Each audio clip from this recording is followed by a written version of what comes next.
855 ہجری میں فوت ہوئے ہیں اور اہل سنت کے بڑے ائمہ میں سے ہیں، ان کو کوئی رافضی نہیں کہتا. ہاں تو یہ وہ حدیث تھی جس کے تحت انہوں نے اس چیز کو ڈسکس کیا. میری بیوی کا کیا حال ہوگا، نبی علیہ السلام نے فرمایا جس پہ اس طرح کتے بھونکیں گے. اور کئی ایک احادیث ہیں، اس میں تو حضرت علی سے بھی حضور نے فرمایا تھا کہ عنقریب تیرا عائشہ کے ساتھ ایک جھگڑا ہوگا. تو ان کا یا رسول اللہ میں تو بڑا بدبخت ہوں گا، جس کا میں نے صاف ترجمہ کیا تھا میں تو بڑا ظالم ہوں گا. حضور نے فرمایا لیکن نہیں، تو ظالم نہیں، لیکن جب وہ یہ کرے تو اسے گھر تک پہنچا دینا. تو جب یہ کہا جائے کہ تم نہیں ہو وہ بدبخت، بلکہ جب وہ کرے تو اس کا کیا مطلب ہوتا ہے؟ کہتے نہیں لفظ دکھائیں، واہ واہ لفظ دکھائیں، ایاک نعبد و ایاک نستعین کے بعد یہ دکھائیں کہ ساتھ لکھا ہو کہ ہم عبد القادر جیلانی سے نہیں مانگتے. ایاک نستعین میں سے یہ دکھائیں. ماموں پارٹی، اب ساری فکر ختم، ساری عقل ختم. اور پھر حضرت علی نے انہیں رخصت کیا ماما بن ابی بکر کے ساتھ، ان کے بھائی کے ساتھ، عزت کے ساتھ گھر تک پہنچایا اور کہا تو آج بھی میری ماں ہے، لیکن یہ جو کچھ ہوا. وہ پھر پوری زندگی روتی تھی.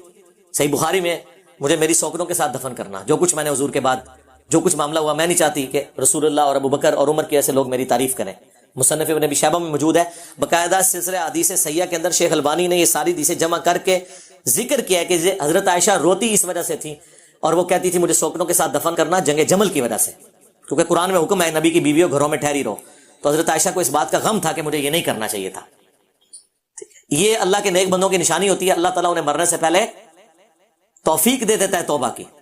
ایمی تو نہیں عمار ابن یاسر نے فرما دیا تھا صحیح بخاری میں کہ اے لوگو عائشہ بصرہ سے روانہ ہو چکی ہیں، وہ دنیا اور آخرت میں تمہارے نبی کی بیوی ہیں. مرتبہ نہیں کام ہونے دیا، لیکن اللہ تمہیں آزمائے گا کہ تم اللہ کی اطاعت کرتے ہو یا عائشہ کی اطاعت کرتے ہو، کیونکہ علی کی اطاعت اللہ کی اطاعت ہے. اطیعوا اللہ و اطیعوا الرسول و اولی الامر منکم. اب دیکھ لیں، یعنی حضرت عمار نے یہ نہیں کہا علی ورسز عائشہ طلحہ و زبیر، اللہ ورسز، لیکن عزت نہیں کم کی، کہا دنیا اور آخرت میں تمہارے نبی کی بیوی ہیں، یہ تمہارے پہ آزمائش آ پڑی ہے. سلف کا فام لو جی، عمار ابن یاسر کا فام لے لو. اور لو سنن کبری البیہقی میں موجود ہے، عمار ابن یاسر کہتے ہیں اہل صفین کو، معاویہ کی پارٹی کو، اہل شام کو یہ نہ کہو کہ یہ کافر ہو گئے ہیں، یہ کہو یہ فاسق اور ظالم ہے. ظالم کا لفظ موجود ہے، دکھاؤ جی، اے لو دیکھ لو. اور دکھائیے، المستدرک للحاکم میں موجود ہے اوپر تلے، جب حضرت زبیر آئے اور حضرت علی نے انہیں حدیث یاد کروائی. زبیر یاد ہے نا، حضور نے کہا تھا ایک دن تو علی کے خلاف تلوار اٹھائے گا اور تو اس وقت ظالم ہوگا. تو حضرت زبیر ایڑی لگا کے جنگ چھوڑ کے پیچھے چلے گئے اور ان کا میں بھول گیا تھا. ظالم کے الفاظ موجود ہیں، لیکن وہ ایک خبیث تھا حضرت علی کی فوج میں خارجی، اس نے جا کے انہیں شہید کیا. اور جب خبر سنانے آیا تو حضرت علی نے فرمایا مسند احمد اور مستدرک الحاکم میں کہ صفیہ کے بیٹے کے قاتل کو، ابن جرموز کو جہنم کی بشارت سنا دو میری طرف سے، کیونکہ میں نے رسول اللہ سے سنا تھا کہ ہر نبی کا کوئی نہ کوئی ساتھی ہوتا ہے اور میرا ساتھی زبیر بن عوام ہے. ہر نبی کے ساتھ ہواری ہوتے ہیں، میرا ہواری زبیر ہے. یہ حضرت علی اس کے قاتل کو جہنم کی بشارت سنا رہے ہیں اس نسبت کی وجہ سے کہ وہ رسول اللہ کے ساتھی تھے، اسی لیے انہیں بھی توفیق ہوئی ہے. حضرت طلحہ بھی جنگ چھوڑ گئے. حاکم میں موجود ہے، مروان کو جب پتا چلا حضرت طلحہ بھی جنگ چھوڑ رہے، اس نے پیچھے سے گھٹنے میں تیر مارا یا نیزہ مارا اور وہ شہید ہو گئے. ایمی تو نہیں پھر مولا علی نے فرمایا کہ میں اللہ سے امید کرتا ہوں، مصنف ابن ابی شیبہ میں فضائل صحابہ میں، کہ یہ جو سورۃ الحجر کی آیت نمبر 47 ہے کہ قیامت والے دن اللہ تعالیٰ اہل ایمان کے دلوں سے ایک دوسرے کے خلاف قدورت نکال دے گا اور وہ تختوں پہ آمنے سامنے بیٹھے ہوئے ہوں گے. یہ میرے عثمان بن عفان، طلحہ اور زبیر کے بارے میں ہے کہ اللہ تعالیٰ ہمیں جنت میں پہنچائے گا اور ایک دوسرے کے بارے میں اگر کوئی میل آ گیا غل تو نکال دے گا.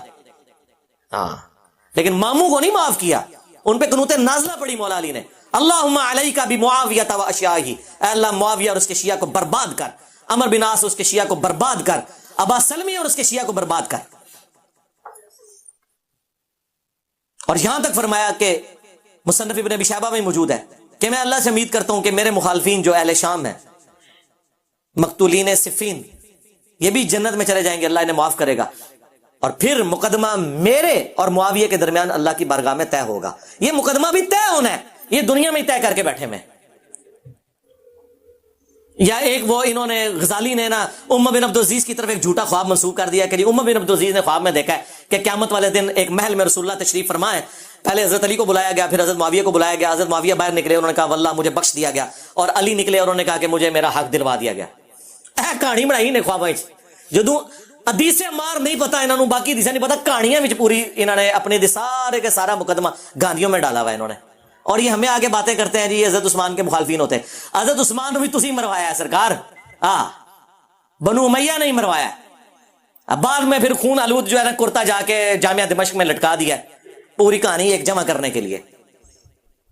بینیفیشری ہوئے ہیں نا, بنو امیہ بینیفیشری ہوئے ہیں نا. اور یہ آپ آج کی جدید پالیٹکس میں بھی دیکھیں گے, کئی خاندانوں میں لوگ شہید ہوتے ہیں اور پیچھے ان کے سکسیسر جو ہے نا وہ ان کے خون کے اوپر سیاست کر رہے ہوتے ہیں.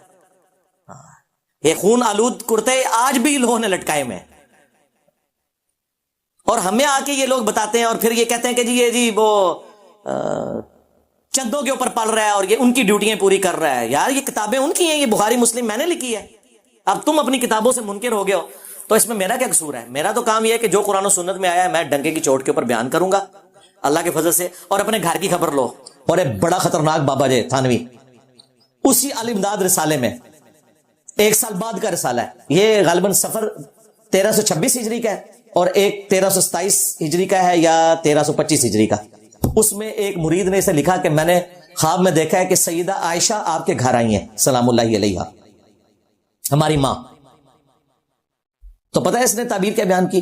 کہتے ہیں کہ اس کی تعبیر یہ ہے کہ انقریب کوئی کم سن لڑکی میرے ہاتھ لگے گی, میں نکاح کروں گا اس سے. دیکھ رہے ماں کو ہیں اور تعبیر کر رہے ہیں بیوی سے. کہتے ہیں نبی الاسلام کے عقد میں جب سیدہ عائشہ آئی تھی تو ان کی عمر بھی کم تھی, تو میرے عقد میں بھی کوئی کم سے لڑکی آئے گی, اور بعد میں ایک شاگردنی سے انہوں نے شادی کر بھی لی. میرا خیال ہے وہ پہلے ارادہ کیے ہوئے تھے کسی مرید کو کیا کہ کوئی خواب ہے یار میں بیداری تو تھا. ہاں بڑی لمبی پلاننگ کرتا ہے مولوی. اسلام آباد میں دیکھ لے پلاٹ دور دور تک کوئی مکان نہیں بنا ہوتا, ایک مٹکا رکھ کے بیٹھ جاتے ہیں چٹائی بچھا کے, اور 4-5 سال بعد 4 سٹوری بلڈنگ بنی ہوتی ہے, مدرسہ بنا ہوتا ہے اور مولوی بیٹھا ہوتا ہے, اتنا اس کا پیٹ نکلا ہوتا ہے. اتنی لمبی پلاننگ کرتے جے. تو اب ان سے کو پوچھے جنید جمشید صاحب کے پیچھے پڑے تھے سارے, تو میں نے اس وقت بھی یہ حوالہ دیا تھا کہ تھانوی صاحب نے گستاخی کی ہے, جنید جمشید صاحب نے کوئی گستاخی والی بات نہیں کی ہے. تھانوی صاحب نے مرید کے خواب کے اوپر بجائے یہ کہنے کہ میرے گھر میری ماں یا ان کی کوئی سہیلی یا میری کوئی خالہ آئے گی, انہوں نے کہا کہ میرے گھر ایک کم سن لڑکی میرے عقد میں آئے گی. یہ بات آج کوئی کرے تو یہ کہیں جی سرطن سے جدا. یہ ساری وہ جو فراڈ تنظیمیں ان کی بنی ہوئی ہیں نا دفاع صحابہ کے نام سے, وہ دفاع صحابہ نہیں ہے, دفاع بنو امیہ ہے. ورنہ دفاع صحابہ تو یہ ہے کہ عمار بن یاسر کا دن منایا جائے اور لوگوں کو بتایا جائے کہ کس رضی اللہ عنہ نے, کس رضی اللہ عنہ کے کہنے پہ عمار رضی اللہ عنہ کو, جس کے ماں باپ اسلام کے پہلے شہداء ہیں, جو اولو العزم اصحاب میں سے ہے, جس کے بارے میں سنن نسائی میں المستدرک الحاکم میں حدیث ہے کہ عمار سر کے بالوں سے پاؤں کے ناخنوں تک ایمان سے پر ہے. اور بخاری میں حدیث ہے عمار کی زبان کو اللہ نے شیطان سے محفوظ کر دیا. کبھی آپ کو عمار بن یاسر کانفرنس نہیں سننے کو ملے گی. امیر معاویہ کانفرنس کریں گے رضی اللہ عنہ, ہم تو احترام سے نام لیں گے, لیکن اللہ کے بندو کہاں عمار بن یاسر اور کہاں یہ فتح مکہ پہ مسلمان ہونے والے لوگ, تم ان کے دن منا رہے ہو اور عمار بن یاسر کا دن ہی نہیں منا رہے. سب فراڈ چل رہا ہے ان کا. یہ دفاع بنو امیہ ہے. تو ان سے میں پوچھوں گا کہ تمہارا تھانوی جو ہے وہ اما عائشہ کے بارے میں اس طریقے سے بات لکھ کے اور خواب کی تعبیر بیان کر کے گیا, اور خواب بھی مجھے لگتا ہے خود ہی گھڑوایا اس نے. اب تمہاری غیرت ایمانی نہیں جاگ رہی کہ ہماری ماں کے بارے میں کس طریقے سے وہ لوگ گفتگو کر رہے ہیں؟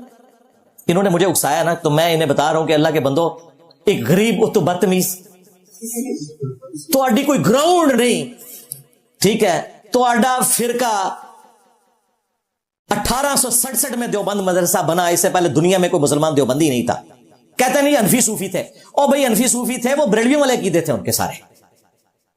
احمد بریلوی بالکل صحیح الگ ہوا ہے تم سے, اور اس نے 1904 میں اپنا مدرسہ بنا کے اس نے حنفیت کو بریلویت کا نام اس لیے دیا کہ تم نے کچھ عقیدے وہابیوں سے چوری کیے, کچھ جو ہے صوفیوں سے چوری کر کے, ایک تم نے جو ہے نا وہ دوغلا مرغا ہوتا ہے نا, ایک تو پتا ہے ایک اصیل ہوتا ہے, ایک ٹرلا ہوتا ہے, ایک دوغلا ہوتا ہے.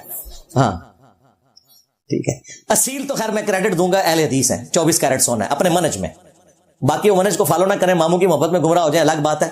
تو باقی یہ جو ہیں یہ دوغلے ہیں, وہ جو دوسرے نمبر پہ مرغا ہوتا ہے جو اصیل اور ٹرلے کے ملاپ سے بنتا ہے, اور ایک ٹرلا ہوتا ہے. یہ ٹرلے جڑے نے نا وہ یہ نے, ٹھیک ہے نا.